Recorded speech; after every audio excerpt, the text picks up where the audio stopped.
അപ്പം ഞാൻ ഇന്ന് എൻ്റെ ചേച്ചീൻ്റെ വാവേനെ കാണാൻ വേണ്ടി പോവാണ് നാട്ടിലോട്ട്. 17 ദിവസമായിട്ടുള്ളൂ, നാളെ 18 ദിവസമാവും. അപ്പം പോകാൻ വേണ്ടി നിൽക്കുകയാണ്. അപ്പോൾ എൻ്റെ ഇവിടുത്തെ കുഞ്ഞൂനെ ഞാൻ റെഡിയാക്കുകയാണ്. അപ്പോൾ ഞാനൊരു അടുത്ത് പോകാമെന്നൊക്കെ പറഞ്ഞിട്ട് ഇറങ്ങുകയാണ്.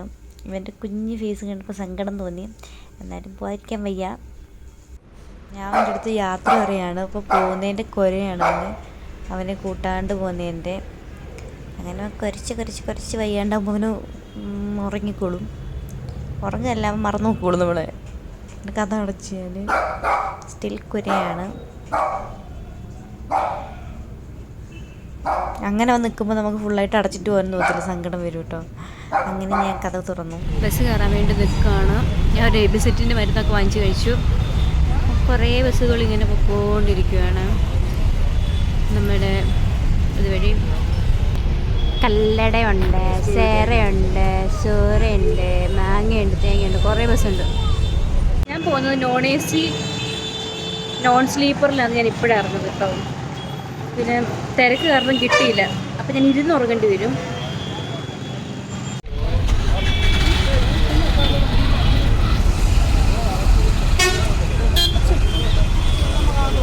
എല്ലാ ബസ്സും ഉണ്ട്. ഞാൻ കയറിയത് സൂരജ് ബസ്സിലാണ് കേട്ടോ. സുരാജോ അതിലാണ് ഞാൻ കയറിയത്.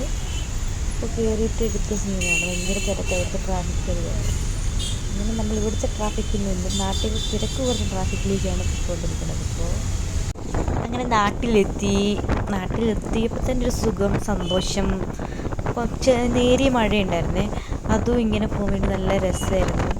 അപ്പോൾ നാട്ടിലെത്തിയപ്പോൾ തന്നെ ഒരു ആശ്വാസം ഫീൽ ചെയ്തു. ഞാൻ ലാസ്റ്റ് പോയത് ജനുവരിയിലാണ്, ഇപ്പോൾ ജൂലൈ ആയത്. നല്ല രസമായിരുന്നു. ഞാൻ നോൺ സ്ലീപ്പറിൽ പോയതുകൊണ്ട് ഇരുന്നാട്ടോ ഉറങ്ങിയത്. ഇവിടെ ഇരുന്ന് ഉറങ്ങിയത് സത്യം പറഞ്ഞാൽ എൻ്റെ വിൻഡോ സീറ്റല്ലായിരുന്നു, ഇപ്പുറത്തായിരുന്നു. വേറെ ഒരു കൊച്ചിൻ്റെ അടിച്ചു മാറ്റിയിരുന്നതാണ്. ഇത് നമുക്ക് തിരുവല്ലയിലെത്തിയത്. ഇതിലല്ല, നമ്മൾ പ്രൈവറ്റ് ബസ് സ്റ്റാൻഡിലോട്ട് പോവാണോ, അതാണ് വഴി. ബസ്സിൽ കയറിയപ്പോൾ ഞാനായിരുന്നു ആദ്യം കയറി കുത്തിയിരുന്നത്. അപ്പോൾ നമ്മുടെ തിരുവല്ല ബസ് സ്റ്റാൻഡാണിത്. ഞാൻ ശ്രീഹരിയിലാണ് കയറിയത്. ശ്രീഹരിയിൽ കയറി ഇങ്ങനെ പൊക്കോണ്ടിരിക്കുകയാണ്. പുള്ളി ഇപ്പം ഞാൻ ഇവിടുത്തെ ബസ് കണ്ടക്ടറോട് ചോദിച്ചപ്പോൾ അയാൾ പറഞ്ഞു ഇതാണ് ആദ്യം പോകുന്നതും ചെല്ലുന്നതെന്നും 11:30 എത്തുമെന്ന് പറഞ്ഞു. 10:30 ആയപ്പോഴും കണ്ട് കയറി. അങ്ങനെ 1 hour കറക്റ്റ് എടുക്കും. 52 രൂപയായി. ഇങ്ങനെ പോകുന്നു. നല്ല രസമായിരുന്നു കേട്ടോ, വണ്ടി പാട്ടൊക്കെ ഇട്ടിട്ട് അടിപൊളിയായിരുന്നു. നല്ല മഴയും പാട്ടും ഒക്കെ ആയിട്ട് അടിപൊളിയായിരുന്നു. നല്ലൊരു പ്രത്യേക മൂഡായിരുന്നു. എപ്പോഴും പപ്പയൊക്കെ വന്നിട്ടാണ് എന്നെ കൊണ്ടുപോകും. അപ്പോൾ ഞാൻ നാട്ടിൽ വരുന്ന കാര്യത്തോട് പറഞ്ഞിട്ടുണ്ടായിരുന്നില്ല. അപ്പോൾ പറയാതെ ബസ്സിലാണ് പോയത്. അപ്പോൾ നല്ല രസമായിരുന്നു. ഇങ്ങനെ ബസ്സിൽ പോകാനും നല്ല സുഖം കേട്ടോ.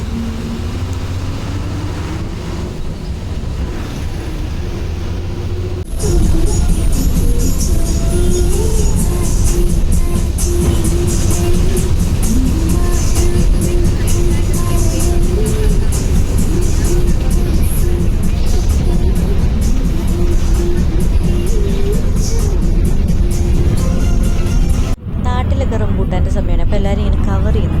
കണ്ടപ്പോൾ കൗതുകം തോന്നിയിരിക്കും. ഇതാണ് നമ്മുടെ റാന്നി പാലം. പണ്ടമ്മ ഇതിനെപ്പറ്റി കഥയൊക്കെ പറയായിരുന്നു. ഞാൻ എന്നെ പ്രസവിക്കാൻ നേരത്ത് അമ്മ ഇതുവഴി പോയപ്പോൾ പാലം മഴ കാരണം തകർന്നു പോയി, പിന്നെ എങ്ങനെയൊക്കെ കൊണ്ടുപോയി എന്നൊക്കെ പറഞ്ഞു നമ്മുടെ ഓട്ടോയിൽ പോയിക്കൊണ്ടിരിക്കുകയാണ്. ഇതാണ് നമ്മുടെ വീട്ടിലോട്ടുള്ള കയറ്റം. ഈ കയറ്റം കയറി ഇറങ്ങുന്നതാണ് നമ്മുടെ വീട്. അവിടോട്ട് ഇങ്ങനെ ഓട്ടോയിൽ പോയിക്കൊണ്ടിരിക്കുക. 70 രൂപയായി ഓട്ടോയിൽ.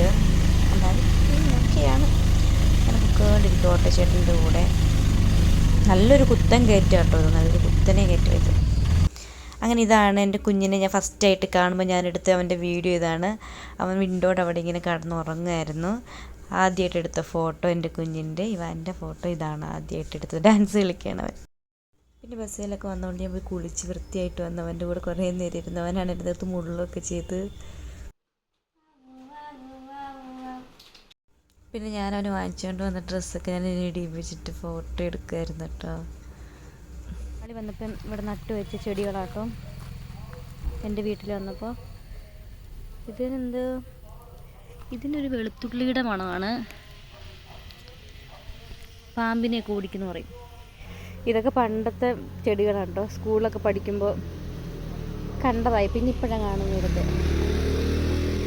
നമ്മുടെ സ്വന്തം തുളസി. ഇവിടെ ഞങ്ങളുടെ വീടിൻ്റെ ഓപ്പോസിറ്റാണ് സെൻറ്റ് തോമസ് കോളേജ് ഉള്ളത്.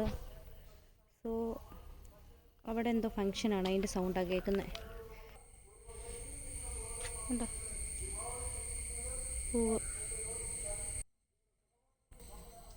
ഭൂമിയുടെ അവകാശികൾ. ഭൂമിയുടെ അവകാശിയെ സൂം ചെയ്യാൻ പറ്റണില്ല കേട്ടോ.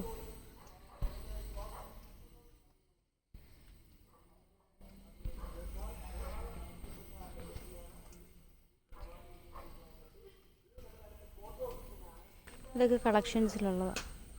ബ്രൂണോ ബാക്ക് സൈഡിൽ കിടപ്പുണ്ടേ. കുഞ്ഞുള്ളതുകൊണ്ട് ഇവനെ കൂട്ടിലിട്ടേക്കുക. പാവം തോന്നുന്നുണ്ട്.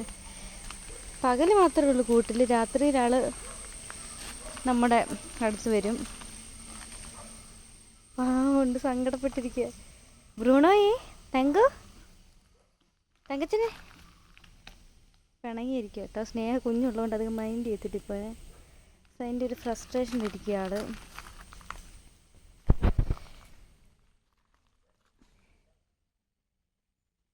തങ്കമേ, തങ്കച്ചോ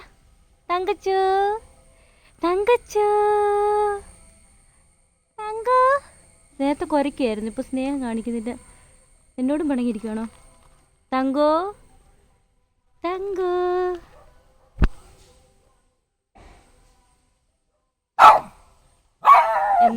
എന്താ അവിടെ വീണ് അതിന് കുരയ്ക്കുക. നമ്മുടെ വീടിൻ്റെ ബാക്ക് സൈഡാണേ.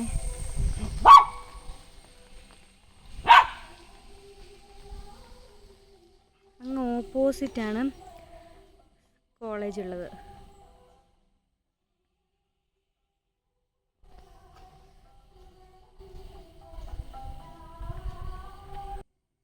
തങ്ക, ഞാൻ പോവാണേ. അടുത്ത തവണ വരുമ്പോൾ കാണാവേ. സങ്കടം വരുന്നു പാവമുണ്ട്. ചുമ്മാ കിടന്ന് കുരയ്ക്കുക, അഹങ്കാരിയാ. ഇത് ഞാൻ എപ്പോഴും എപ്പോൾ വീട്ടിൽ നിന്ന് ഇറങ്ങിയാലും ഞാൻ ഈ ഒരു വീഡിയോ എടുക്കുവേ. അപ്പം വാതക്കൽ അമ്മ നിൽപ്പുണ്ടാവും, ചില സമയത്ത് അമ്മച്ചി ഉണ്ടാവും, അല്ലെങ്കിൽ മിക്കപ്പോഴും ഇവളുണ്ടാവും. ഇപ്പോൾ ഈ പ്രാവശ്യം കുഞ്ഞുണ്ട്, അതാണ് വ്യത്യാസം. ഇങ്ങനെ നോക്കി നിൽക്കുവേ. അപ്പോൾ ഒരു സങ്കടമാണ്, അപ്പോൾ ഒരു വേദനയാണ്. ഇങ്ങനെ നോക്കി നിൽക്കുന്ന ആൾക്കും പോണ ആൾക്കും ഒരു സങ്കടമാണ്. ചെറുതായിട്ടെങ്കിലും ഒന്ന് കണ്ടു നനയാതെ നമുക്ക് ഇവിടെ നിന്ന് ഇറങ്ങാൻ പറ്റില്ല. നിൽക്കുന്ന ആൾക്കും അങ്ങനെ തന്നെയായിരിക്കും. കാണുമ്പോൾ ഒരു വിഷമം തന്നെയാണ്, ഇവരെയൊക്കെ വിട്ടിട്ട് പോകണമല്ലോ എന്നൊക്കെ വിചാരിച്ചിട്ട് ഇങ്ങനെ സങ്കടപ്പെട്ട് ഇങ്ങനെ ഞാനും പപ്പയും ചേട്ടായും കൂടിയാണ് തിരുവല്ലയിലേക്ക് പോയിക്കൊണ്ടിരിക്കുന്നത്. അവിടെയാണ് ബസ് വരുന്നത്. അപ്പം അങ്ങോട്ട് പോയിക്കൊണ്ടിരിക്കുക. പോകുന്ന വഴിയിലൊക്കെ ഞങ്ങൾ വീട്ടിലെ കാര്യം തന്നെ കേട്ടോ സംസാരിക്കുന്നത്. തിരുവല്ല ബസ് സ്റ്റാൻഡിലെത്തി. ഇവിടെ നിൽക്കാനാണ് ആദ്യം അവർ പറഞ്ഞത്, പ്രൈവറ്റ് ബസ് സ്റ്റാൻഡിൻ്റെ ഓപ്പോസിറ്റ്. പിന്നെ വിളിച്ച് പറഞ്ഞു ട്രാൻസ്പോർട്ട് ബസ് സ്റ്റാൻഡിൻ്റെ അവിടെ നിൽക്കാൻ. അപ്പോൾ ഞങ്ങൾ അങ്ങോട്ട് പോയി. അപ്പോൾ ചേട്ടൻ ഞങ്ങളെ കൊണ്ടുവിട്ടിട്ട് വണ്ടി പാർക്ക് ചെയ്യാൻ വേണ്ടിയിട്ട് പോവുകയാണേ. ചേട്ടൻ അതിനകത്ത് ടാറ്റ തരുക. അപ്പോൾ അങ്ങോട്ട് പോകുമ്പോൾ ഞാനും പപ്പ ഇവിടെ private bus stand transport bus സ്റ്റാൻഡിൻ്റെ ഫ്രണ്ടിൽ നിൽക്കുക. അവിടെ നിന്നിട്ട് 1 hour ലേറ്റായി വണ്ടി വരാൻ. ഞങ്ങൾ 5:45 എന്ന് പറഞ്ഞിട്ട് 6:45 കഴിഞ്ഞപ്പോഴാണ് വണ്ടി വന്നത്. അങ്ങനെ വണ്ടിയിൽ കയറിയിരുന്നു. ഈ ഒരു നിമിഷം ഒരു ഏകാന്ത സങ്കടത്തിൻ്റെ നിമിഷം കേട്ടോ. വീട്ടുകാരിൽ നിന്നൊക്കെ മാറി പെട്ടെന്ന് കയറി നിൽക്കുമ്പോൾ ഒരു സങ്കടമാണ്. അവർ പോകുമ്പോൾ അവർ നമ്മളെ ദയനീയമായിട്ട് അതൊക്കെ നോക്കും, അതും ഒരു സങ്കടമാണ്. ഇങ്ങനെ കയറിയിരുന്ന് എൻ്റെ അടുത്ത് വേറൊരു ചേച്ചി, എല്ലാ പ്രാവശ്യവും എനിക്ക് അമ്മയെ ഫുഡ് കിട്ടിയത്, ഈ പ്രാവശ്യം പപ്പയായിട്ട് ഉണ്ടാക്കിയത് അമ്മ, കെട്ടിത്തന്ന പപ്പ. അങ്ങനെ മഴയും പെയ്ത് അങ്ങനെ ഇരിക്കുമായിരുന്നു. നല്ല മഴയായിരുന്നു, വരുന്നുണ്ട് വരെ മഴയായിരുന്നു കേട്ടോ. അതുകൊണ്ട് നല്ലോണം ലേറ്റായി. 9:30 ഞാൻ ഇവിടെ എത്തി. സാധാരണ ഞാൻ 5:30 എത്തേണ്ടതാണ്, 6 മണിക്കൊക്കെ ലേറ്റായിട്ട് എത്തി. അതിൻ്റെ ഇടയ്ക്ക് വേറെ വഴി പോയി, അതുവഴി വണ്ടിയും കയറത്തില്ല. അങ്ങനെ വഴിയൊക്കെ മാറിയും പിടിച്ചൊക്കെ വന്ന് 4 അങ്കിളുമാരാട്ടോ ഓടിച്ചേ. അങ്ങനെ വന്നു. സാധാരണ ഞാൻ ഈ സ്ഥലങ്ങളൊന്നും കാണാറില്ല, കാരണം രാവിലെ വെളുപ്പിന് വരുമ്പോൾ 5:30-6 മണിക്ക് ആ ടൈമിൽ വരുമ്പോൾ ഒന്നും കാണാനുള്ള സമയമൊന്നുമില്ല, ഉറങ്ങുമായിരിക്കും. ഞാൻ കറക്റ്റ് സിൽക്ക് ബോർഡ് എന്നൊക്കെ പറയുമ്പോഴായിരിക്കും എണീക്കുക. ഈ പ്രാവശ്യം അങ്ങനെ ലേറ്റ് ആയതുകൊണ്ട് ഇതൊക്കെ കണ്ട് വന്നു, പാട്ടൊക്കെ കേട്ട് സമയം കളഞ്ഞത്. അങ്ങനെ വന്നു. ഭയങ്കര ലാഗായിരുന്നു. അയ്യോ, ഇതെനിക്ക് തോന്നുന്നു ഈ സിറ്റിയുടെ അവിടെ കണ്ടെത്തിയപ്പോഴും കണ്ടാന്ന് തോന്നുന്നു. അത്ര ലാഗായിരുന്നു. അങ്ങനെ നമ്മൾ അവസാനം എത്തി. 9:30 ആയപ്പോൾ എത്തി. അപ്പോൾ തന്നെ വന്നു ജോസ് മെസ്സിൽ പോയി ഒരു പുട്ടും ഇതൊക്കെ വാങ്ങിച്ച് വീട്ടിൽ വന്നു. അപ്പോൾ തന്നെ ഇവൻ്റെ ഒരു കയറ്റുമതിയാണ് കാണുന്നത്. അവൻ്റെ ഒരു സന്തോഷ പ്രകടനമാണത്. അവൻ ആഹ്ലാദിപ്പിന്ന് പറഞ്ഞാൽ ആഹ്ലാദിക്കുകയാണ്. അങ്ങനെ ഞാൻ 14-ാം തീയതി രാവിലെ സൺഡേ വീട്ടിലെത്തി.